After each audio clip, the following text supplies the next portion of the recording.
insuficiência renal, eu tenho que quantificar essa insuficiência renal e, em alguns casos, desaconselhar a gestação, assim como alterações cardíacas. O paciente tem insuficiência cardíaca, essa insuficiência cardíaca ela está bem controlada, é um paciente hipertenso, está bem controlada, tem uma dislipidemia, já está resolvida essa dislipidemia, então tudo isso a gente tem que avaliar nessa consulta pré-concepcional. Tá? Os objetivos, então, adesão a hábitos saudáveis e educação alimentar. Então, se a paciente tem um sedentarismo, ideal que ela mude esse hábito de vida dela, antes ainda da gestação. Adaptação psicossocial, adequação de medicações pelo risco teratogênico. Então, paciente com dislipidemia, que faz uso das estatinas, a gente tem que suspender essas medicações pelo risco teratogênico. Paciente que toma anticoagulante, que toma as varfarinas, é uma droga que eu tenho que substituir por droga que pode ser adaptável aí com a gestação. Então, identificar e prevenir potenciais complicações obstétricas, que é o que a gente falou sobre essas questões das trombofilias. Então, a paciente que tem trombofilia, ela tem que anticoagular, ela tem um tratamento específico para ser feito. Senão, ela vai ter complicações graves, pré-eclâmpsias precoces e alterações até como óbito fetal. Tá? Indicações de aconselhamento genético, esclarecimentos sobre mecanismos genéticos de doenças específicas, gravidade, prognóstico, possibilidade de tratamento e riscos de recorrência familiar. Mulheres com idade acima de 35 anos, que é a que a gente comentou, histórico obstétrico desfavorável, tá? Então essa paciente que teve um óbito fetal anterior, a gente tem que investigar, e o ideal é que seja antes de uma próxima gestação, tá?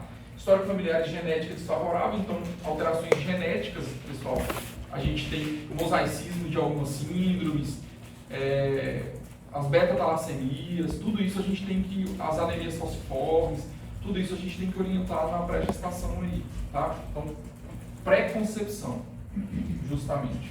E a questão é até o contraceptivo.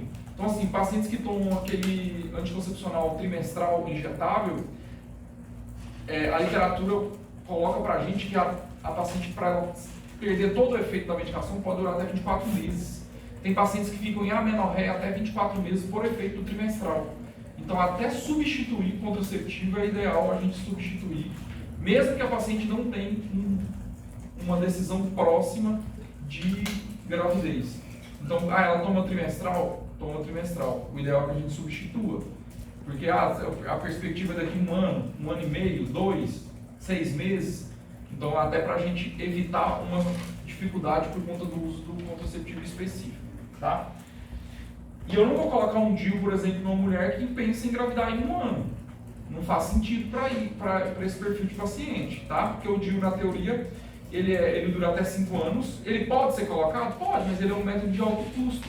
Então, assim, eu vou orientar o paciente que não vale a pena esse gasto e a intervenção para o período que ela quer só de contracepção. A gente pode usar outros métodos. Então, história pessoal e condições psicossociais. Então, na história, cirurgias prévias ginecológicas, as miomectomias, a gente tem que orientar. Pacientes com miomectomias prévias não podem ter parto normal. Então, é uma coisa que a gente tem que orientar esses pacientes, porque os miomas, eles distorcem a cavidade uterina e podem causar infertilidade. Então, nessas pacientes, a gente tem que corrigir essa orientação de questão de parto e a correção de malformação. As malformações uterinas, pessoal, o ideal é que elas sejam corrigidas pré-gestação, porque durante a gestação a gente tem um risco maior de prematuridade, tá? Ou seja, eu vou correr mais risco se essa malformação uterina não for resolvida, tá? E lógico, durante a gestação é óbvio que isso não pode ser resolvido. As microcesáreas, curetagens, as hemorragias puerperais. Uma paciente que faz uma hemorragia puerperal, ela tem um risco maior de repetir as hemorragias numa próxima gestação, e a gente pode investigar essas hemorragias, porque tem aquelas deficiências de von Willebrand, tem as alterações que são hereditárias e genéticas, tá? Complicações anestésicas, o ideal é que a gente oriente também se ela teve alguma complicação, ou numa prótese mamária, ou numa outra cirurgia, por vesícula, por apêndice, etc. Tá? E aí vem as hemultransfusões, se essa paciente já foi hemultransfundida e qual o motivo, isso é importante a gente esclarecer.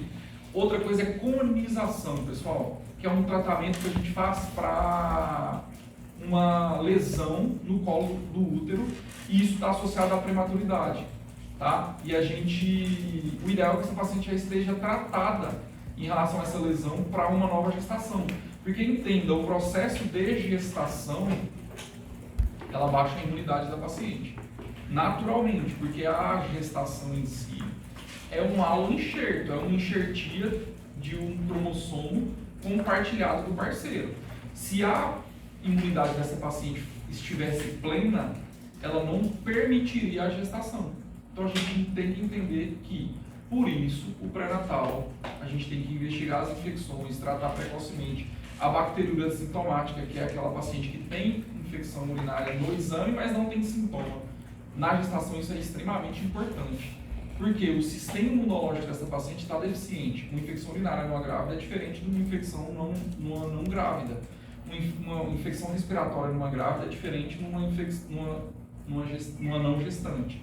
Uma dengue numa grávida é diferente de uma dengue numa não grávida. A evolução é diferente, tá? E aí a gente tem que ser incisivo nesses casos. Então, assim, orientação no pré-natal, vou comentar do repelente, para justamente a gente evitar as infecções. Tomar bastante água, não segurar para fazer xixi, todas as medidas que evitem infecção. De acordo com a profissão, o trabalho da paciente, ela tem que ter um período recorrente para ir no banheiro, para ela não ficar segurando, porque às vezes a paciente ela evita de beber água para não levantar para fazer xixi. E aí a gente tem que entender que ela já tem um risco maior de ter infecção urinária simplesmente por estar grávida. E a infecção urinária, pessoal, é a maior causa de nascimento prematuro. E prematuridade é a maior causa de morrer no primeiro ano de vida. Olha o quanto importante, então, indiretamente a infecção urinária é, né? Então, a remoção de mais de 10 milímetros de 1 centímetro de profundidade do colo é um fator independente para trabalho de parto prematuro e baixo peso ao nascer. Então, só a questão de orientação, a mensuração desse colo, quantas conizações essa paciente fez, orientar dos riscos que ela vai correr numa gravidez, tá? A questão de violência doméstica é uma questão que a gente tem que falar no dia a dia. É um problema de saúde pública, acomete todas as classes sociais, o risco das agressões aumenta com a gravidez, em média de 4 a 8% das gestantes são agredidas. Tá? A mulher precisa ser esclarecida sobre recursos legais e sociais. A violência doméstica aumenta o risco de descolamento prematuro de placenta, fraturas fetais, roturas de órgãos internos e trabalho de parto prematuro. Então a gente tem que conversar sobre isso, aconselhar o casal e a paciente e dar proteção para ela e tomar as medidas cabíveis se a gente tiver diante de um caso assim. Vida profissional é importante pelas alterações neuroendócrinas mediadas pelo estresse, riscos da exposição ambiental. Então tem caso, por exemplo, paciente agrônoma e ela trabalha com aplicação de defensivo agrícola. A gente sabe que esses defensivos, os organofosforados, estão associados a maior risco de trabalho de parto prematuro. Então é uma paciente que tem que ter um cuidado maior em relação aos EPIs e se possível, mudar ela até de função, de acordo com o trabalho dessa paciente. Assim como as atividades que envolvam esforço físico, tá? Então, levantamento de peso, permanência em pé por longos períodos e trabalho com máquinas industriais. Então, assim, é uma orientação que a gente tem que fazer, tá? Então, o estresse também está associado ao trabalho de parto prematuro, tá, pessoal? Aquela história CRM positivo, você já ouviu falar sobre isso? Então, assim, não, essa aí é CRM positivo. Porque a gente acaba correndo mais risco, porque a nossa profissão é mais estressante. Então, quando é uma paciente gestante, CRM positivo, ou seja, uma médica ou um médico, um casal que tenha pelo menos um médico, sim mais, tem mais casos que possam acontecer nesse casal. E isso é muito importante, porque o estresse que nossa profissão ela nos traz é uma questão que a gente tem que tirar. Plantão, então se organize, saia dos plantões para você conseguir uma gravidez mais tranquila, porque depois que já está com as complicações, aí já não tem muito o que se possa fazer para a gente mudar, tá? Assim como o hábito alimentar. Porque além de tudo, além do estresse, a gente tende a alimentar mal. Porque às vezes a gente está dormindo pouco, ou às vezes pela correria do dia a dia. Isso é uma questão que a gente tem que orientar. Tá? Então, as doenças clínicas pré-existentes, as anemias, os hipertireoidismo. Pessoal, o hipertireoidismo, que é a hiperfunção da glândula tireoide, normalmente ela está mediada por algum autoanticorpo. A gente tem que tratar especificamente, porque aumenta muito a chance de abortamento. Porque esse autoanticorpo, ele atravessa a barreira placentária. Então, ela destrói, o autoanticorpo destrói a tireoide do bebê, do feto também. Então, a gente tem que conduzir bem esse caso, porque até a medicação do hipertireoidismo, que é o propiltiuracil ou tapazol, eles são... Peraí, deixa eu lembrar aqui o nome. Teratogênico, exatamente. Doenças autoimunes, diabetes, o ideal é que a gente tenha a menor dose de insulina ou do tratamento específico de diabetes para iniciar a gestação. Ou seja, se a paciente for orientação de perda de peso, perder peso, mudar o hábito de vida, passar com um nutricionista, para que ela já tenha um hábito. E esse hábito, pessoal, a gente discute todas as vezes no pré-natal. Porque no dia a dia vocês vão ver, vocês não vão pegar nenhuma consulta pré-concepcional. Só no período que vem que vocês vão ter essa oportunidade. Mas não quer dizer que ela já está grávida, que eu não vou discutir todas as vezes com ela. E ser incisivo em relação à alimentação. Parece que ela não está ouvindo a gente. Mas mesmo assim, essa responsabilidade é nossa. Porque é isso que às vezes a gente vê no dia a dia, deixa a correria falar mais alto. Então não, a gente tem que parar a orientação da alimentação, falar o nome dos alimentos, tá? Nefropatia, a gente já comentou, psicopatia e depressão, também o ideal é que a gente trate. Não é a gestação que vai melhorar a depressão, pelo contrário, a gestação tende a piorar. E tem drogas que não são liberadas durante a gravidez, na depressão. A droga que é mais estudada e mais segura como antidepressiva é a molécula sertralina. Não quer dizer que não possa usar outras drogas, mas essa é a principal, que é a que a gente substitui. Então, por exemplo, o ácido valproico, que é usado como estabilizante de humor, paciente com bipolar, paciente distúrbio bipolar. É um paciente que a gente tem que modificar, porque é uma droga extremamente teratogênica, tá? Contraindicações absolutas à gravidez, e isso é importante a gente discutir. São várias condições, mas, por exemplo, uma tetralogia não corrigida. A gente tem que ter um eco, por exemplo, que nos tranquilize em relação a essa função cardíaca. A parte do medicamento não peguei muito bem. É quando ela está aprendendo a engravidar que faz a troca ou quando ela engravida? Na verdade, depende. Uma insuficiência cardíaca, por exemplo, às vezes a gente mantém as drogas principais da insuficiência, porque você não pode simplesmente, às vezes, suspender a medicação. Mas o ideal, por exemplo, numa depressão, o ideal é que ela esteja no melhor momento para engravidar. O ideal é que não faça uso nenhum de medicação, entende? Assim como na alteração na tireoide, no hipertireoidismo.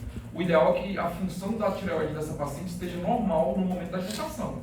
Porque você aumenta risco se essa função não tiver. Mas lógico, ela quer engravidar, ela tem 37 anos, você vai desaconselhar ela a engravidar para fazer o tratamento? Cara, ela está correndo contra o tempo pela idade. Então assim, esse bom senso. Não, ela tem 26. Vamos fazer o tratamento primeiro e depois a gente faz a liberação. Na insuficiência cardíaca, por exemplo, tem drogas que a gente pode iniciar a gestação e mantê-las durante a gestação, que tem a mesma classe de tratamento funcional da insuficiência. A gente vai manter ou vai substituir para essas drogas, entende? E vamos parar aquelas outras que não podem ser usadas durante a gestação. Basicamente é isso.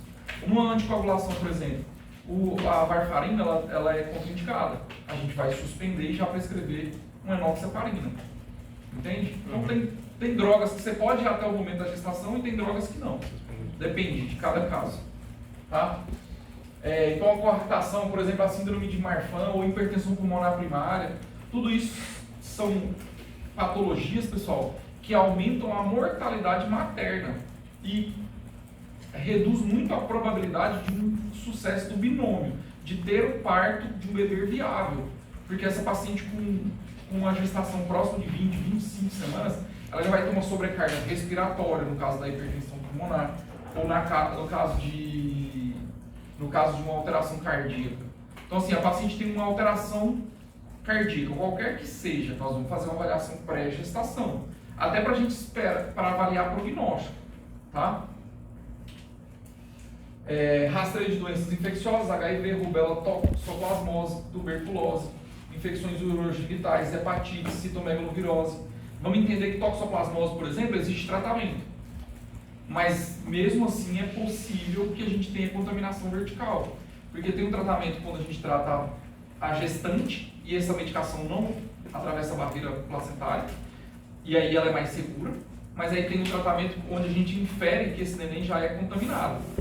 Então o que eu quero dizer para vocês é assim, se a toxoplasmose dessa paciente ela é uma infecção aguda, recente, o ideal é que ela esperasse pelo menos, pessoal, 16 semanas para uma próxima gestação, assim como a citomegalovirose, tá? Essas infecções, elas, principalmente essas sem medicação, tipo citomegalovirose ou rubéola, o ideal é que essa paciente realmente, aquele processo infeccioso seja totalmente curado e provado laboratorialmente para que essa paciente tenha uma gestação. Porque é o que eu comentei hoje com os colegas que foram lá comigo. A gente tem possibilidade de reinfecção. E eu acabei de falar para vocês que o estado gravídico é um quadro de baixa imunidade. Tá? Ou seja, essas reinfecções ocorrem principalmente na gravidez. Então, aqui eu vou falar isso da pré-concepção e a gente vai entrar na importância do pré-natal. Pessoal, lembrem sempre que todas as pacientes que entram no consultório para avaliar a gestação, a gente tem diagnósticos que a gente tem que fazer dessa paciente. Diagnóstico imunológico. Tá, quais são as vacinas possíveis para essa gestação? Minha aula, eu ainda fiz essa aula antes dessa última atualização. E aí tem uma vacina que foi autorizada em setembro do ano passado e foi autorizada pelo serviço público, ou seja, ela vai entrar liberada pelo serviço público agora nos próximos meses. Ela foi liberada, mas ainda não existe a vacina. Não foi... como é uma novidade, o laboratório ainda não tem a vacina disponível, mas nós vamos discutir sobre isso no dia a dia, que é a vacina da bronquiolite, do vírus sincicial respiratório, que é feito de 32 a 36 semanas, tá? Para evitar a bronquiolite. Vocês saem da pediatria agora, vocês sabem a importância que é a bronquiolite, tá? No primeiro ano de vida. Mas eu vou comentar com vocês, vamos lá. Mas por que o pré-natal é tão importante, pessoal? Bom, bem, ele é quem vai garantir uma gravidez saudável e um parto sem risco ou com menor risco, né? Esse sem risco aqui está errado. Na verdade, ou ele é o alto risco ou o baixo risco. Sem risco não existe, tá? Tanto para a mãe quanto para o bebê, identificar doenças presentes de forma silenciosa e que possam causar prejuízo e tratá-la precocemente. Quando eu faço um exame, pessoal, de morfológico do primeiro trimestre, esse morfo me confirma que tem uma síndrome nesse bebê, às vezes um dia ou outro os pais me perguntam, tá, mas e aí, nós vamos fazer o quê? Eu vou mudar esse neném? Não, não existe nada que eu possa fazer para mudar esse neném. Mas além de eu fornecer um natal, um parto num lugar mais tranquilo para esse neném, que tenha às vezes a assistência para um bebê que tenha síndrome associada ou não a alguma patologia cardíaca, porque a gente sabe que as síndromes vêm aumentado o índice de acompanhamento por cardiopatias, isso pode chegar até 10% em algumas síndromes, lógico, aquelas síndromes que são viáveis, eu aconselho esse casal. É diferente um pai e uma mãe que esperam um bebê saudável de um pai e uma mãe que esperam um bebê com uma síndrome. Então isso faz muita diferença, esse aconselhamento psicológico, multidisciplinar. A gente vai tirar todos os preconceitos que esse casal possam ter em relação àquelas síndromes. Então isso faz diferença, a gente fazer o diagnóstico ainda intraútero. Tem as alterações, pessoal. Hoje o Brasil é pioneiro nesse tratamento, que são as cirurgias intraútero. Para, por exemplo, mielomeningocele, que é quando a coluna vertebral, no fechamento do tubo neural, não ocorre como deveria. E hoje já existe a cirurgia intraútero, que você pega o bebê nos estágios iniciais de desenvolvimento, 20 e poucas semanas, corrige cirurgicamente e mantém o bebê ainda intraútero para terminar a sua formação. E no Brasil já faz essa cirurgia, pelo serviço público até. Então, para isso a gente tem que fazer diagnóstico, e esse diagnóstico ele é nos morfológicos, principalmente. E aí vem essa situação da orientação que a gente tem que dar no dia a dia. E às vezes a orientação assim, mas o serviço público não fornece os morfológicos. mas às vezes se essa paciente souber da possibilidade desses exames, ela vai fazer com um recurso próprio. Então faz parte da gente trocar uma ideia. Lógico, se a gente tem um paciente que a gente vê que a paciente não fez nem os exames de pré-natal, porque o serviço público não forneceu, e ela não fez nenhum exame de diagnóstico de gravidez, ou seja, ela não tem nenhum ultrassom, é porque ela realmente não tem condição. Então tem casos que a gente tem que ter um bom senso. Porque às vezes a gente pede, a gente vai gerar uma questão psicológica naquela paciente, que ela vai sentir a necessidade, mas não tem recurso para fazer. Então esse bom senso cabe também. Tá? Assim como as vitaminas, pessoal. A gente tem muito modismo de reposição de vitaminas no dia a dia. Inclusive de manipular.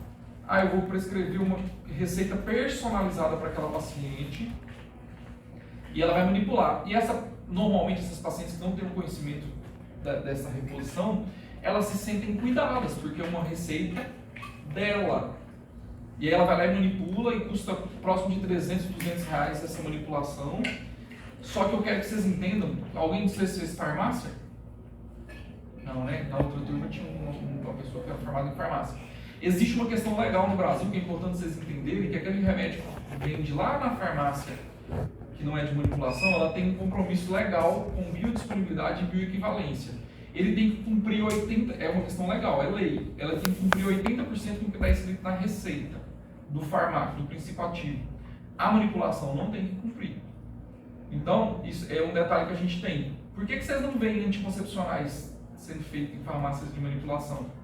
Porque teria um monte de gravidinhos, casais grávidos lá na porta cobrando indenização. Por quê? Por justamente não ter essa questão de biodisponibilidade e bioequivalência. Assim como antibiótico. Vocês já viram antibióticos sendo processados em farmácia de manipulação? Não. Justamente por essa questão de bioequivalência e biodisponibilidade. E aí a manipulação vai lá e faz esses polivitamínicos para a gestante. Então o que eu estou abrindo para vocês é que isso é muito mais marketing e questão financeira, porque o médico às vezes ganha 20% do manipulado, da receita que ele manda, do que propriamente benefício para paciente. Então cuidado com essas situações, tá? No dia a dia a gente aconselhar, porque às vezes a gente acha bonito, acha que a paciente realmente está sendo mais bem cuidada, e não é bem assim que funciona. Vamos ter uma certa maturidade para analisar, tá?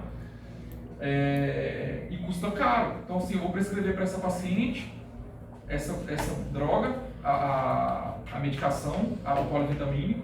Tem polivitamínicos prontos que custam 200 reais, 180 reais. Então assim, a gente tem que ter cuidado. O que é realmente preconizado?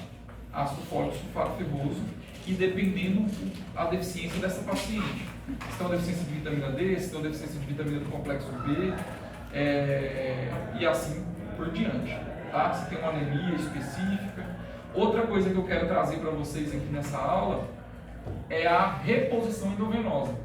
Pessoal, se eu estou com uma paciente de 12 semanas de gestação e ela abre um quadro de anemia, ou só abaixa a reserva de ferro, a ferritina dela está baixa, ela não tem nem anemia. Vocês vão ver no dia a dia que existe uma tendência para prescrever medicamento endovenoso. E aí eu quero abrir um pouco para vocês terem essa maturidade. Medicamento endovenoso tem mais risco de reação alérgica, anafilaxia, é mais caro, tá? E aí eu quero que vocês entendam assim, é uma medicação que ela depende de outro para ser administrada.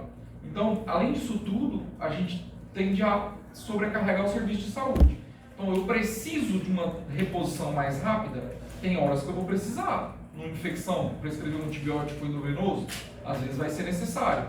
Mas no paciente de 12 semanas com anemia, pessoal, a gestação ainda está longe de terminar. Então eu posso fazer uma reposição oral. Não tem por que eu fazer uma reposição endovenosa que custa mais caro e tem mais risco. Tá? Só para vocês entenderem, porque isso é mais outro modismo do mercado. E inclusive no hospital. Você está com a paciente sua internada. Você está prescrevendo, ela está internada por uma pielonefrite. Aí ela tem uma anemia. Não vou prescrever para ela aqui endovenoso também.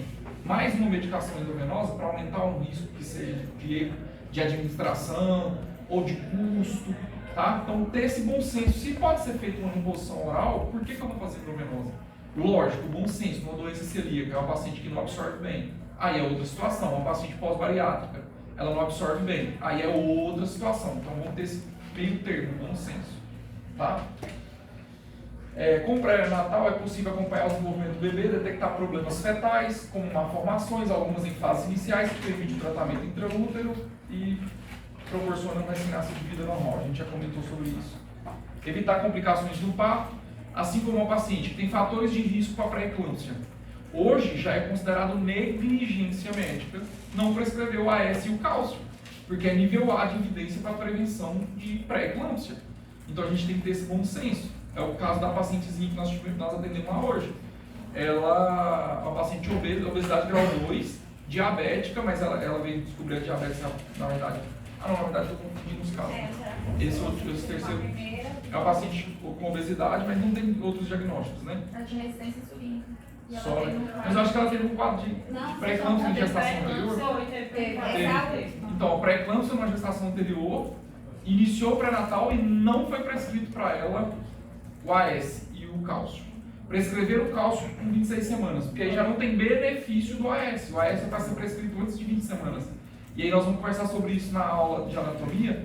Por que isso? Porque depois que já tem a segunda onda de invasão trofoblástica, já não adianta mais a gente prescrever AS, já não tem benefício, não tem evidência científica. E essa pacientezinha não estava usando. Então é para a gente entender os riscos, classificar a paciente, porque existe pré-natal de baixo risco e pré-natal de alto risco. E não podemos tratá-las igualmente. Se for baixo risco, a gente fica com ela na atenção primária. Se for alto risco, eu preciso referenciar essa paciente, de acordo, lógico, o quadro de alto risco que ela tem, tá? Orientar os hábitos de vida e higiene pré-natal, tratar os pequenos distúrbios habituais da gravidez, preparar a gestante para a maternidade. Então é blá blá blá que a gente está repetindo o tempo inteiro. Tudo isso e tem mais, a orientação sobre a alimentação saudável. Pessoal, tem um professor que até escreveu um livro em Ribeirão, eu fiz fellow em Ribeirão pré-natal de alto risco, e ele falava que a coisa mais difícil que a gente tem para mexer no paciente é hábito, e realmente é.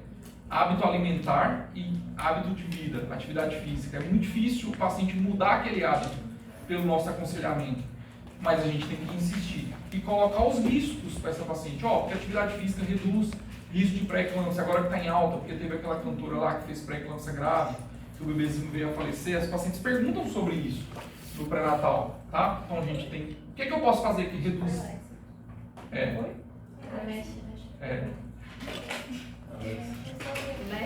Alexa da Amazon, justamente pra você ver, pré-eclâmpsia gravíssima, com 24 para 25 semanas, e o bebê veio a óbito, porque um bebê extremamente prematuro, tá? Não tem pulmão, pessoal, com 24 para 25 semanas, tá? É muito raro um bebê dessa idade gestacional sobreviver, por mais complexa e boa que seja essa UTI neonatal. E pré-eclâmpsia é uma das maiores causas disso. E a gente tem nível A de evidência em prevenção. AS, cálcio e atividade física. E a gente precisa falar sobre isso. A gente transferir responsabilidade, não deixar a paciente ficar na ignorância. Porque a ignorância é gostoso, é confortável ser ignorante. Porque você não tem responsabilidade sobre aquilo que você está fazendo. Mas uma vez que você coloca essa importância, a paciente ela tem uma responsabilidade em cima disso. E eu falo sobre isso no dia a dia, eu falo sobre óbito fetal, diabetes gestacional. Você tem ciência que diabetes gestacional mata o neném? Mas só usa esses termos? Uso. Porque ela não pode um dia virar para mim e falar assim, eu não sabia que isso podia acontecer. É uma responsabilidade. E eu falo isso mesmo, tem paciente que chora, mas é melhor chorar pela preocupação do que chorar depois de um óbito. Eu vou falar para vocês um caso que a gente teve na residência. O paciente internou, igual uma que a gente pediu para internar hoje lá. A paciente foi lá por uma consulta com 40 semanas e 3 dias, com diabetes, obesidade e hipertensão. Ou seja, essa paciente não é para estar mais passando em pré-natal, é para internar para induzir, pelo risco do bebê ficar dentro da barriga mesmo. É protocolo. Nós internamos lá em Minas, onde eu fiz residência, 40 semanas para indução. Aí ela internou, ficou esperando a avaliação da vitalidade. Serviço público é assim, não é porque eu quero que vai ser feito na hora, então tem que esperar o médico que faz o ultrassom, que avalia a vitalidade, para nos liberar para a gente iniciar a indução. E é assim que funciona. E ela não quis esperar, ela evadiu, ela voltou 2 dias depois com um óbito fetal, o bebê morreu. Foi uma coisa muito marcante. Tem 8 anos que eu saí da residência. E pra mim foi muito marcante, porque a gente induziu o parto normal, ela pariu um bebê morto, e ela sabia, ela tinha ciência que se ela tivesse ficado ali 2 dias antes, às vezes o bebê dela teria um desfecho totalmente diferente. Cara, ela chorava e foi muito marcante. Ela não queria olhar o neném. E na hora de parir, um dos partos mais difíceis é o parto de bebê morto, porque ele perde aquela lubrificação natural do líquido e etc. Então o bebê que nasce muito lentamente. E eu tive que mudar a posição dela para parir, porque ela fez distócia de ombro. Então ela não queria ver o parto e ela acabou tendo que ver, porque eu falei, tem que virar, porque o bebê não nascia. Entende? Então foi muito, para mim foi traumático. Agora imagina para ela. E ela evadiu. Ela assinou o termo de responsabilidade e foi embora, porque vou esperar a hora que entrar em trabalho de parto eu volto. Então, e a gente, o termo de responsabilidade ela assina, que ela está indo embora, mas tem risco do bebê morrer, isso, aquilo. Ou seja, na ignorância dela, mas ela tinha ciência dos riscos que ela saiu correndo. Então, monitoramento do peso, e a gente precisa falar sobre isso. Tem paciente que ganha 6 quilos no mês. O período de segundo trimestre, pessoal, é o período onde dá mais fome. Só que eu preciso treinar essa paciente para ela chegar no período de segundo trimestre sem o erro alimentar, porque aí o ganho de peso vai ser muito maior. No primeiro trimestre, normalmente, a paciente às vezes tem até um pouco de repulsa ao alimento. Na verdade, às vezes ela chega a perder peso. Existe até um diagnóstico que chama hiperemese gravídica, e o diagnóstico de hiperemese é quando ela perde mais de 5% do peso corporal, mas ela pode perder 3%, 4%, e ela não tem o diagnóstico de hiperemese, é só um caso de emese, mas mesmo assim, pessoal, é uma orientação que a gente tem que dar no dia a dia, porque tem pacientes que não têm perda do apetite, na verdade ela já ganha desde o primeiro trimestre, e aí é os erros alimentares que a gente vai ver, paciente ganhando 20 quilos, 30 quilos na gestação, e acontece, e associa ao ganho de risco também, tá? Prática de atividade física, então a gente vai orientar. Musculação é o melhor de todos, a gente já sabe disso. Musculação para risco cardiovascular é a melhor atividade que tem. Pilates a gente já sabe que não reduz risco cardiovascular, assim como caminhada, eu comentei com as colegas hoje lá. Só que o paciente às vezes não tem condição de fazer academia. É o que a gente tem. Eu não vou orientá-la a fazer bicicleta de rua pelo risco de queda. E essa é o tipo de orientação. Mãezinha, qual é o meio de transporte? Moto. Cara, moto, se você for lá na UPA hoje, pelo menos uns 4, 5 caíram. E nenhum deles saiu de casa e pensou, hoje eu vou cair da moto. Exatamente. E uma queda numa gestante é catastrófica. Você tem risco de descolamento prematuro de placenta, você tem uma alteração sanguínea na coagulação. É natural da gestante, tá? Uma queda, um trauma, para a gestante, o risco para a própria gestante, para o feto, é muito maior do que numa mulher não gestante, por exemplo, tá? E o risco de descolamento, o risco de rotura prematura de membrana, tudo isso. Então a gente tem que fazer esse tipo de orientação, tá? E paciência é o meio de transporte, nós não vamos julgar, nós não estamos ali para julgar. Que irresponsável, não. Você vai abrir a mente dela, o ideal, moto, você tem um risco de queda, o ideal é que você não use, mas minha amiga, é o único meio de transporte que ela tem. Eu tinha uma mesmo que ela, com 39 semanas, ela morava na fazenda, ela vinha com as costelas de vaca na estrada de chão, de moto. Cara, ela já foi orientada, mas paciência. É o meio de transporte que ela, ou era isso ou ela vinha a pé, tá? Então E lógico, cuidado também com essa história de justificável o único meio de transporte que eu tenho, que às vezes não é bem assim, às vezes é fácil justificar para você, mas você está indo pela facilidade, porque é importante a gente orientar os riscos também. Não pegar, não, ela anda de moto, mas coitada, é o meio de transporte que ela tem. Não, ela tem que saber do risco que ela está correndo, tá bom? Então, não existe quantidade de bebida alcoólica, a gente tem que falar sobre isso. Se vocês pesquisarem, até uma dica de pesquisa, cara, eu acho que uma a cada 3, 4 pacientes consomem álcool durante a gestação. E nessa história, a gente tem que falar sobre álcool na gestação. Álcool na gravidez é pior do que o uso de cigarro na gravidez. É mais danoso. O álcool é uma droga, e é uma droga dose dependente, quanto maior o consumo, maior a probabilidade, mas está associado a um monte de malformações, o consumo de álcool durante a gravidez. Tá? E a gente tem que orientar sobre isso, porque as pacientes acham que mas é uma tacinha. E a gente vê isso até na classe média e classe alta, não é só classe baixa não. Então a gente tem que orientar em qualquer classe que seja. O paciente, dá só uma tacinha de vinho para dormir melhor. Não é zero quantidade de álcool. E a cerveja não alcoólica, ela tem alguma quantidade de álcool também, que a gente tem que orientar. A zero álcool, nem todas são zero. Então, tem que ter esse cuidado. Tipo, a Heineken zero, ela é realmente zero. Mas tem outras, Brahma zero, não é zero 100%. Ela tem conta alguma coisa de álcool.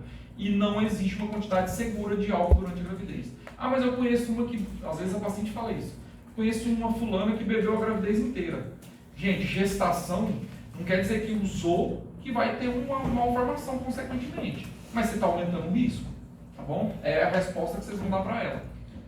O problema do álcool não seria somente nas primeiras semanas, quando está tendo fechamento do tubo neural, ou em qualquer momento da gestação. Mas qualquer tipo de uso de droga no primeiro trimestre é mais danoso, porque é onde você está formando todo o sistema neurológico. Inclusive, pessoal, hoje já tem uma inversão de entendimento do momento mais oportuno, do momento mais importante da gestação, que é a base da pirâmide, é o primeiro trimestre. Antes achava-se que o terceiro trimestre era o momento mais importante do pré-natal, e não é. Esse aconselhamento mais importante é no primeiro trimestre. Por isso que a consulta pré-concepção é tão importante. Porque pegar uma doença infecto-contagiosa ou uma arbovirose no primeiro trimestre é muito mais danoso, porque ali não está formando todos os sistemas neurológicos de forma auditiva, visão e etc. desse neném. Tá? Então, sim. Só que a probabilidade de você causar danos também é menor, por uma questão de troca de informação. A troca de informação de um bebê no terceiro trimestre é muito maior do que uma troca de informação no primeiro trimestre. Tá? Então, a probabilidade de transmissão vertical no primeiro trimestre é proporcionalmente maior o dano e inversamente a probabilidade de causar dano. Então, aquela mãezinha que teve toxoplasmose no primeiro trimestre, a probabilidade dela o bebê ter contato com o toxoplasma é muito menor do que no terceiro trimestre. Mas se teve contato, é catastrófico. Nós estamos falando de cegueira, microcefalia, anencefalia, cardiopatia, surdez, tudo isso associado a essa patologia. Citomegalovírus, mesma coisa. Tá? Respondi. Acho que é questão do álcool. Então, o uso do álcool. Não, então vamos liberar no segundo e terceiro trimestre. Ela também é danosa no segundo e terceiro trimestre. Tá? Pessoal, uma questão importante, que às vezes o primeiro trimestre, o que assusta é o que a gente vê. E existe, quando eu estava lá em Ribeirão, a gente estava estudando o Zika vírus. Foi em 2016, foi aquele boom de Zika vírus que teve no Brasil. E a microcefalia, pessoal, era o que assustava as mãezinhas. Só que a microcefalia era só a ponta do iceberg. Às vezes aquele bebê que teve Zika vírus, ele era totalmente perfeito no ultrassom, mas a hora que o bebê nascia, passava o bebê numa ressonância, ou fazia um estudo mais pormenor, mais importante, esse bebê mostrava um monte de outras alterações. Ele tinha deficiência neurológica no primeiro ano, então um bebê que sentava, demorava mais para sentar, demorava mais para levantar, demorava mais para engatinhar, demorava mais para falar. Então tudo isso e a avaliação de imagem não mostrava. Então o que eu quero dizer para vocês é isso, é melhor não ter, é melhor não correr o risco. Porque por mais que a gente não veja, só o tempo vai nos dizer se esse bebê tem algum acometimento ou não. Então, controle de pressão arterial, orientar o uso de medicações, reposição de vitaminas. Quando começar o pré-natal, o ideal é 3 meses antes da gestação, que é o que a gente comentou. Ou imediatamente, no momento que a gente faz o diagnóstico da gestação. Isso aqui, pessoal, é o que o Ministério da Saúde preconiza para uma gestação de baixo risco, para eu considerar que ela fez um pré-natal. Porque lá na declaração de nascido vivo tem uma pergunta. 6 ou mais consultas de pré-natal, você responde só sim ou não. Porque se responder não, ela vai entrar com classificação de que não fez pré-natal. Tá? Então, primeiro trimestre, uma consulta, segundo trimestre, 2 consultas, terceiro trimestre, 3 consultas. Isso é o mínimo. Tá? Então, aí, de uma forma geral, até 28 semanas é mensalmente, a cada 4 semanas. De 28 a 36 semanas, quinzenalmente. E de 36 a 41 semanalmente. Então vocês já sabem quando é que eu vou marcar o retorno dessa paciente que a gente está atendendo. Depende de qual a idade estacional dela. Tá? Aí a reposição de vitaminas, pessoal. O que é preconizado? O ácido fólico, o ideal é que a gente inicie esse ácido fólico 3 meses antes. Tá? Ajuda na formação no fechamento do tubo neural e previne alterações do coração, trato urinário, fissura lábio-palatina e etc. E a gente tem que entender o seguinte, pessoal. A gente tem um perfil genético que as pacientes têm deficiência de absorção. Então não adianta às vezes a gente dar o ácido fólico que ela não vai absorver. Então é interessante a gente perguntar se tem algum defeito de fechamento de tubo neural na família, histórico de alguma malformação em primeiro grau, porque normalmente é familiar. E eu tenho uma paciente que teve um defeito de fechamento do tubo neural, e aí depois eles fizeram um aconselhamento genético e descobriram que é um fator familiar, que eles não absorvem bem o ácido fólico. Aí ela tem que tomar o metilfolato, que é a forma ativa do ácido fólico. Normalmente a gente orienta o metilfolato, mas ele custa caro. Custa próximo de R$80 mês. Se a paciente tem condição, a gente prescreve o metilfolato, porque a gente vai estar passando desses casos que às vezes a paciente tem uma deficiência de absorção. Na verdade, é uma deficiência enzimática da conversão. E é por isso que a gente tem que focar o entendimento do que realmente a gente tem que repor e não repor. Tá? A regra de Nagel, pessoal, é uma regra para a gente fazer cálculo de idade gestacional. Isso vai ser comentado com vocês no dia a dia, mas eu quero só colocar para vocês o seguinte. Quando eu vou calcular a idade gestacional de uma paciente, essa paciente chegou para mim hoje. Ela primeira consulta e a data da última menstruação dela é dia 15 de janeiro. E é a primeira consulta dela hoje. Doutor, minha última menstruação é dia 15 de janeiro. E ela não fez ultrassom. Tá? Nós vamos pedir ultrassom, ou se a gente faz ultrassom, a gente faz ultrassom. Mas o fato é como eu vou fazer o cálculo de idade gestacional dessa paciente. Isso não é regra de Nagel, eu estou falando regra do cálculo da idade gestacional. Eu vou colocar quantos dias eu tive no mês de janeiro, então do dia 15 para frente. O mês de janeiro é 31. Então nós tivemos 15 mais 1, 16 dias do mês de janeiro, 28 dias do mês de fevereiro, 31 dias do mês de março e mais 7 dias do mês de abril. Eu vou somar esses dias e vou dividir por 7, que é o número de dias em uma semana. E aí eu vou ter um cálculo em semanas. Não existe cálculo para nós profissionais em meses, não. Meses é um cálculo aproximado, não é um cálculo correto. Dias ou semanas é um cálculo correto. Então a gestação, pessoal, ela dura, que a gente comentou de gestação a termo, de 37 a 41 semanas de gestação completa. Então nesse cálculo, dividir por 7 deu lá 7 semanas. Então essa paciente está com 7 semanas de gestação pela última menstruação.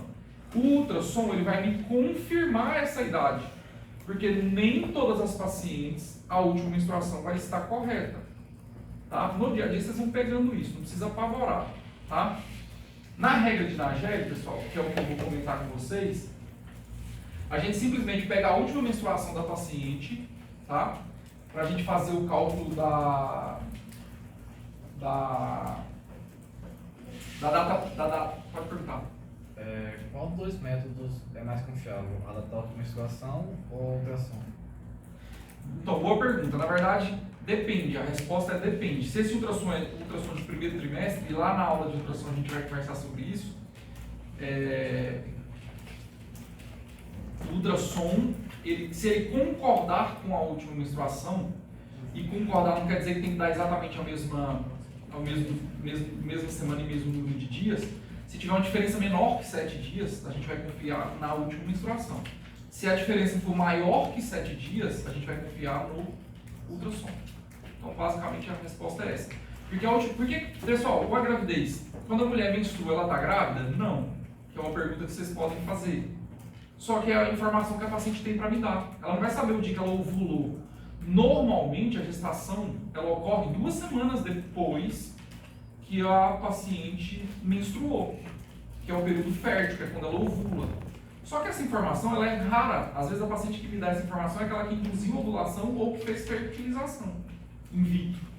Tá? Por isso que a data da última menstruação é que é a data que a gente tem, porque normalmente os pacientes sabem essa data.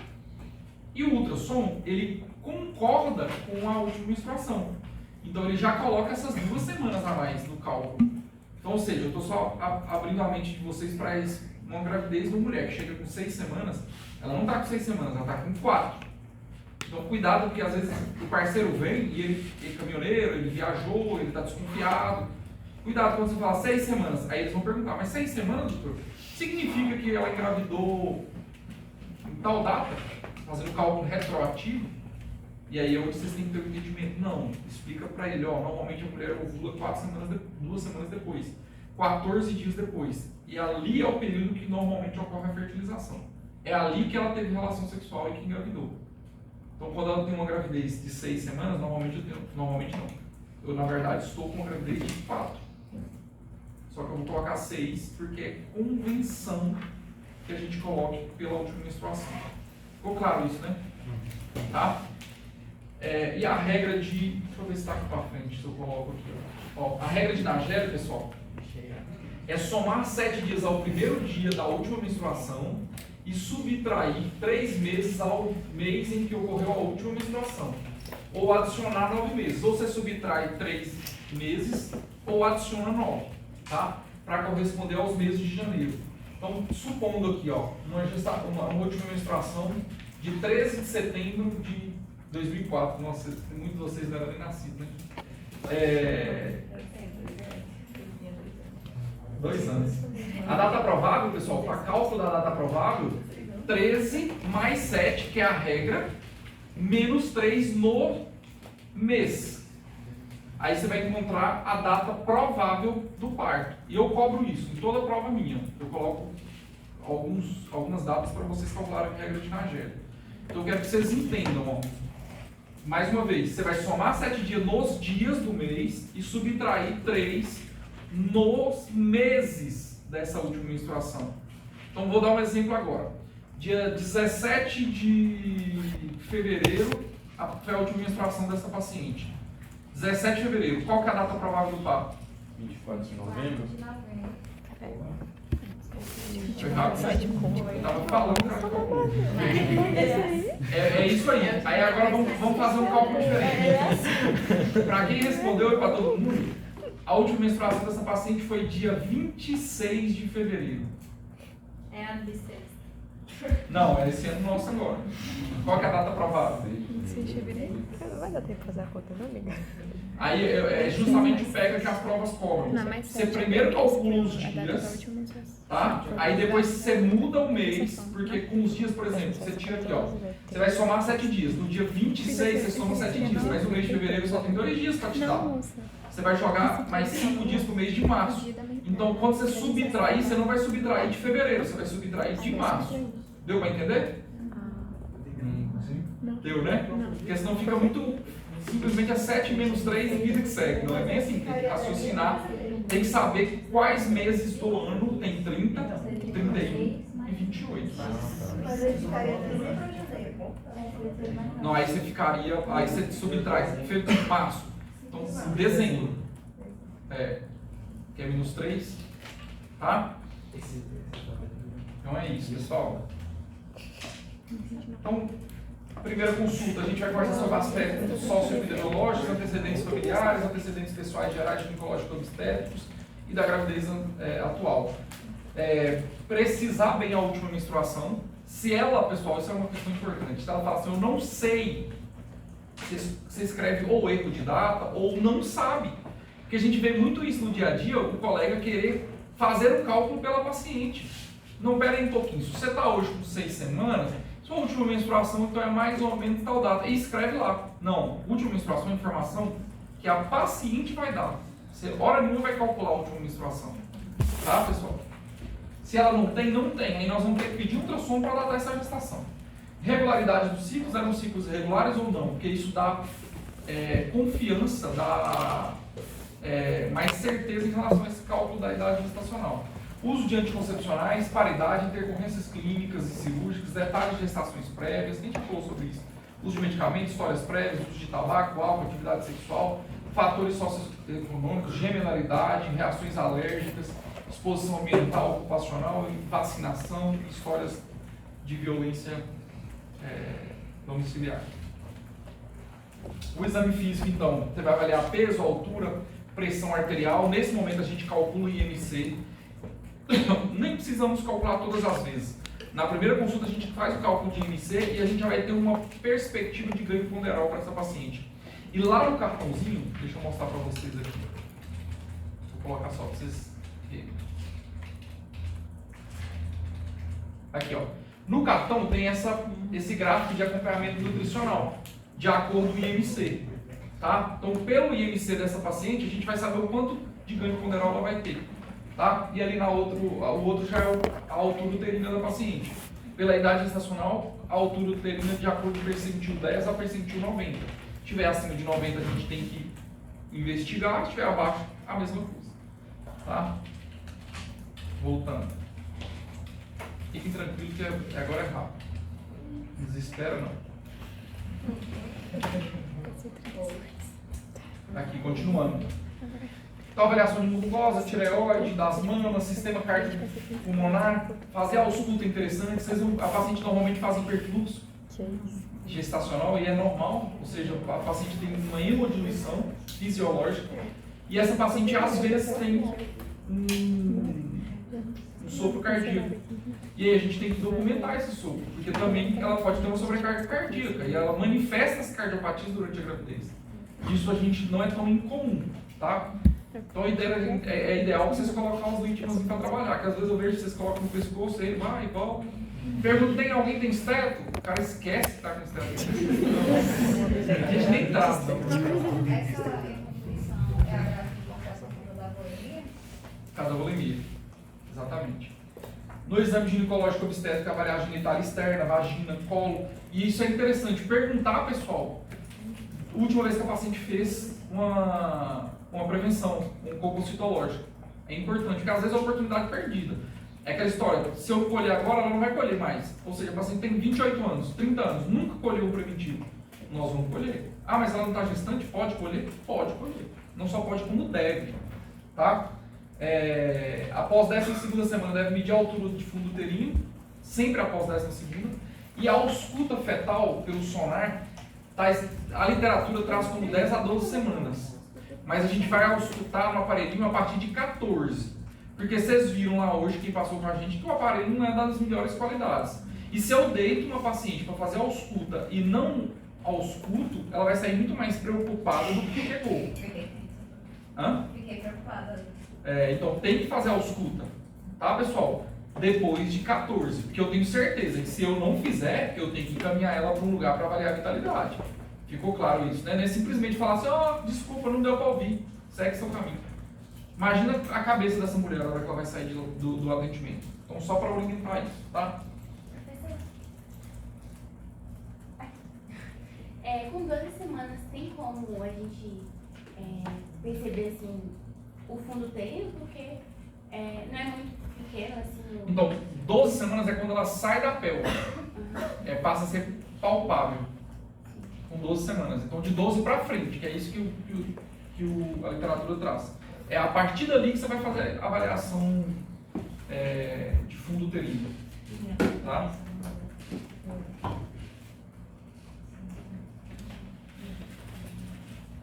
Só um minutinho, tá?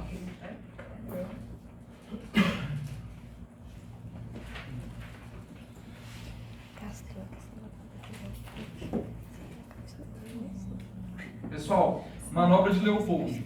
A manobra de Leopold, ela é para avaliar a estática fetal.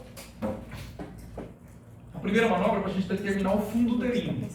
Tá? A segunda manobra é para a gente determinar, na verdade, de forma geral, para determinar a posiçãozinha do neném. Eu estou lá no pronto-socorro e essa paciente chegou em trabalho de parto, ela está com um sangramento, alguma queixa, para eu determinar se esse bebê é cefálico, pélvico, se ele está atravessado, está córneo. A manobra nada mais é do que a forma para a gente determinar e facilitar a nossa ausculta, para a gente não ficar ali, ó, procurando o foco de batimento cardíaco. Então a primeira manobra ali é determinar o fundo, tá? Segunda manobra a gente já desce as mãos, você vai determinar o dorso, se esse bebê está longitudinal ou não, porque você vai encontrar uma mão com a outra, vai tentar fazer isso. Aí você já determina onde que tem parte fetal, que é o rechaço. Se você der uma empurradinha, o bebê vem e encosta na sua mão de novo, ele te mostra onde ele está. A terceira manobra para a gente determinar na verdade, a situação, que é para a gente ver qual a parte fetal que está no estreito superior da pelve. Se é o polo cefálico ou se é as nádegas. E aí, pessoal, ali tem os dois dedos. Você vai encontrar um dedo com o outro e vai ver se essa parte que está ali é dura ou se ela é mole. Porque ficou fácil. Se é dura, polo cefálico. Se é mole, é as nádegas. E o quarto tempo é para ver se o bebê está insinuado, que é você ver se essa apresentação ela está móvel ou não. Então isso é basicamente para a gente determinar a estática fetal, tá?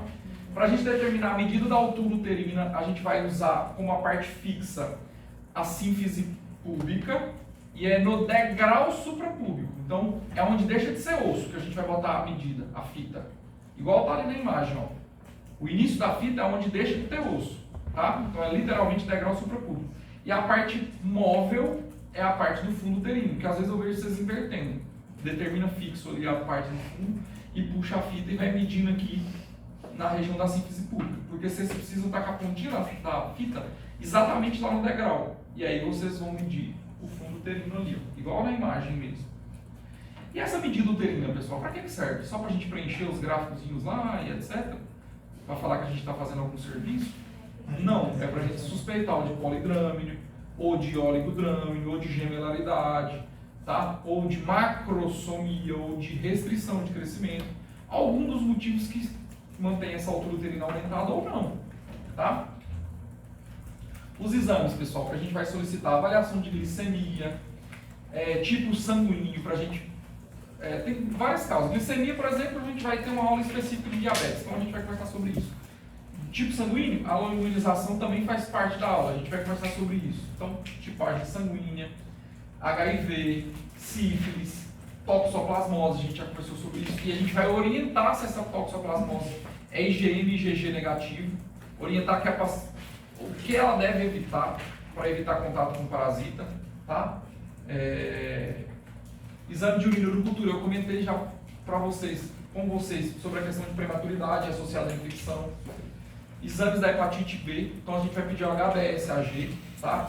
E a gente vai aconselhar e pedir o anti-HBS para saber se essa paciente já é vacinada, imunizada ou não, porque senão a gente imuniza sim durante a gestação, tá? Ultrassom, pessoal, é preconizado 3 ultrassons no baixo risco. O primeiro ultrassom para adaptar a gestação, o segundo ultrassom para avaliar a morfologia e o terceiro ultrassom para apresentar estática fetal e avaliar a posição de placenta, amadurecimento placentário, líquido e etc. E vocês não precisam gravar, porque isso aqui é o básico do Ministério da Saúde, que a gente entende do que precisa de ultrassom, tá? Até pouco tempo, eu cheguei estava escrito no manual do Ministério da Saúde baixo risco, lógico, hoje não é uma realidade mais, mas você vê como a gente muda em curto tempo. Não era preconizado nenhum ultrassom. Ou seja, eu não precisava fazer ultrassom durante a gestação, olha que loucura. E eu ainda peguei isso saindo da residência. Agora não, o manual de baixo risco preconiza 3 ultrassons. E não precisa de ultrassom, né? Mas aí é um pouco defasado. Hoje a gente... Porque, assim, tem que pensar que ele está lá no Amazonas, que mora lá na população ribeirinha, mas ela também tem direito a 3 ultrassons. E o governo tem que oferecer isso. Tem Porque eles são também mínimos. o teste de tolerância oral da glicose, que seria no segundo e o Ministério. Mas ele já agora preconiza. Já mudou. Já. Eu estava estudando, aí tinha uns que não, sei que o Ministério já não preconizava, mas que tinha. Na verdade, o que diz a literatura é assim, tem até o manual de rastreamento de diabetes, tem um protocolo especificamente disso. Se tem viabilidade financeira, então o que é isso? Ou seja, você está num lugar onde tem condições para fazer, porque é a detecção 100% de diagnóstico. Na glicemia de jejum, você só detecta 76 a 80% dos diagnósticos, ou seja, 20% são falsos negativos, ou seja, o paciente é diabético e não fez diagnóstico. Tá? Porque é muito fácil você pegar o perfil de paciente obesa, com aquela manta abdominal, e que, igual a pacientezinha, com abdômen desproporcional com a idade gestacional, com polidrâmino, e fazer diagnóstico de diabetes, suspeitar de diabetes. Então, assim, isso é simples.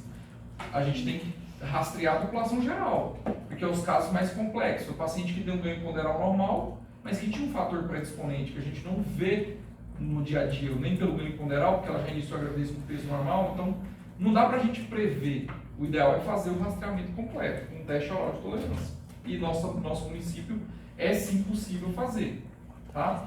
Rubéola, pessoal, não é preconizado, isso é importante. A gente pede no dia a dia, mas não é preconizado pelo Ministério da Saúde, porque a gente não tem medicação para tratar. Citomegalovirose, a gente colhe no dia a dia, mas não é preconizado. Não está descrito na literatura, no Ministério da Saúde, que tem que fazer. Mas a gente colhe aqui em Barreiras. Faz parte do protocolo municipal fazer. Tá? E a resposta lá de prova que eles perguntam é hematócrito e hemoglobina. Não é hemograma completo. Isso é um pega de prova. O que é preconizado? Hematócrito e hemoglobina. Não é hemograma. Mas no dia a dia a gente pede hemograma, é um exame barato. Mas só para vocês entenderem que isso aí é uma coisa que eles cobram em prova e é um pega. Vacinação, pessoal. O que são as vacinas que são preconizadas? A influenza em campanha, não é o tempo inteiro. A ADT, se essa paciente tiver mais de 5 anos que recebeu a ADT, e a DTPA com 20 semanas, para todas as pacientes. Tá? A hepatite B só naquelas pacientes que têm anti-HBS negativo. Tá?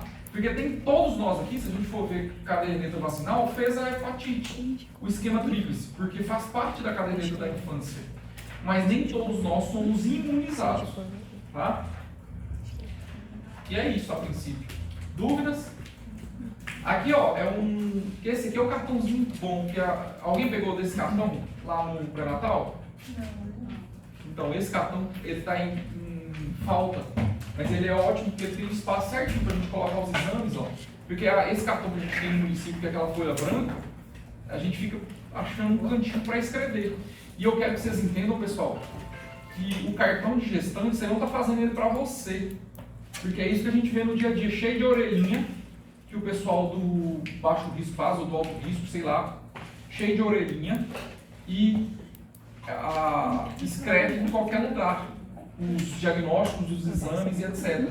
O que eu quero que vocês entendam é que aquele cartão, ele é da paciente, aquilo ali é para facilitar um atendimento de urgência e emergência, facilitar ser visualizado. Então, se eu tenho uma paciente diabética, eu escrevo no canto e marco o texto ali, ó, DMG, não precisa escrever critério, essas coisas, mas para o médico que estiver atendendo ela, ter ciência dos sinais de gravidade que essa paciente tem, da condição clínica dela.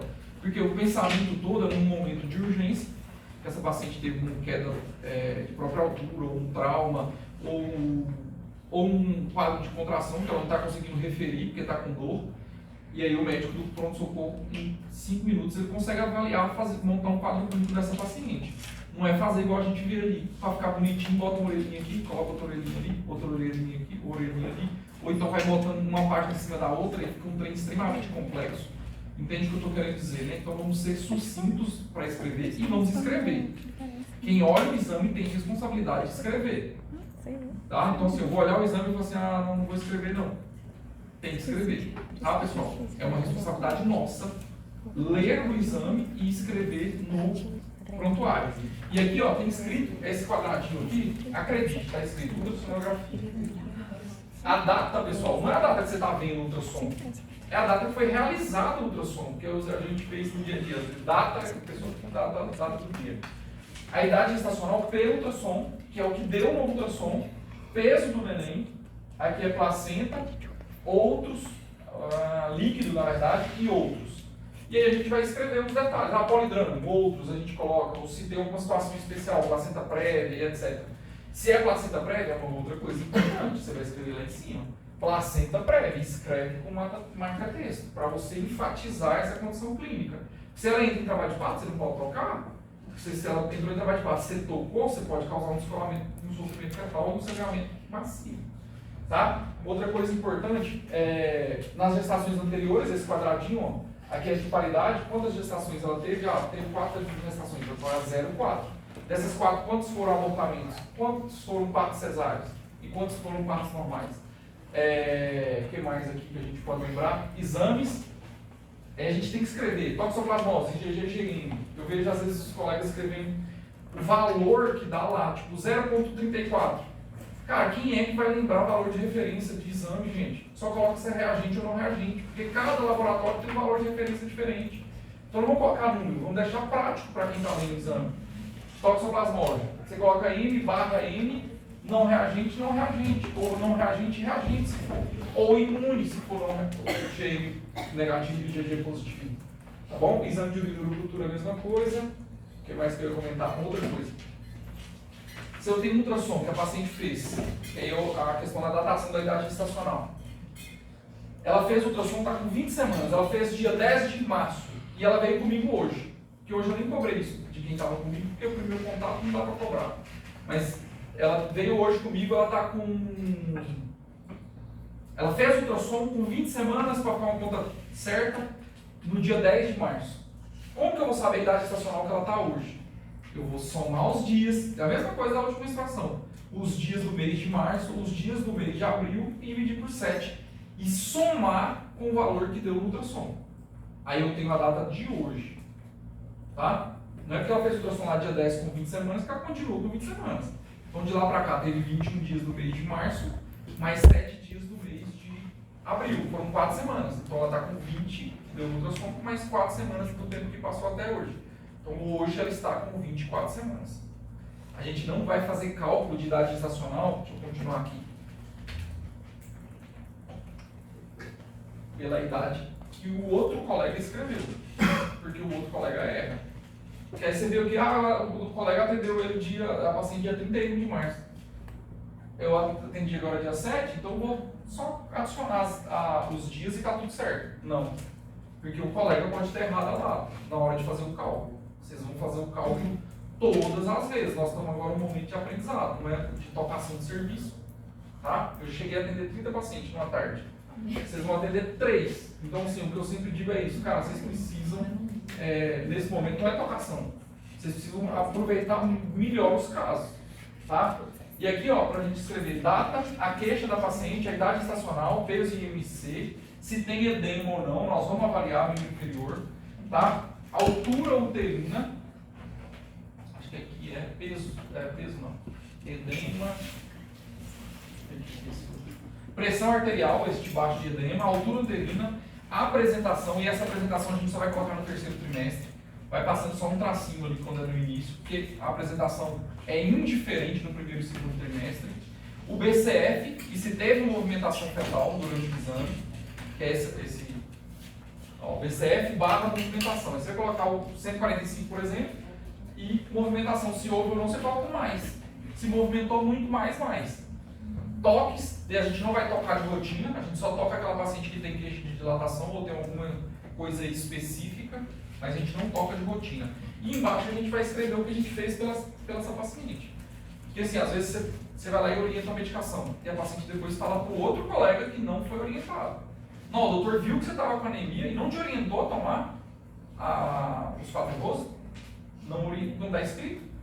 Vale o que ela vai falar. Então a gente escreve, orientado aos comprimidos assim, assado da tireoide, TSH de X, você coloca, orientado 25 microgramas ou a dose que for da medicação. E aí por diante. E o retorno, você escreve ali, solicita o retorno com tanto tempo. Orienta para ela, se ela chegou com um mês e meio depois, às vezes ela fala, porque o doutor que marcou, não, está escrito, nós pedimos retorno no período, que é a variação de acordo com a idade gestacional.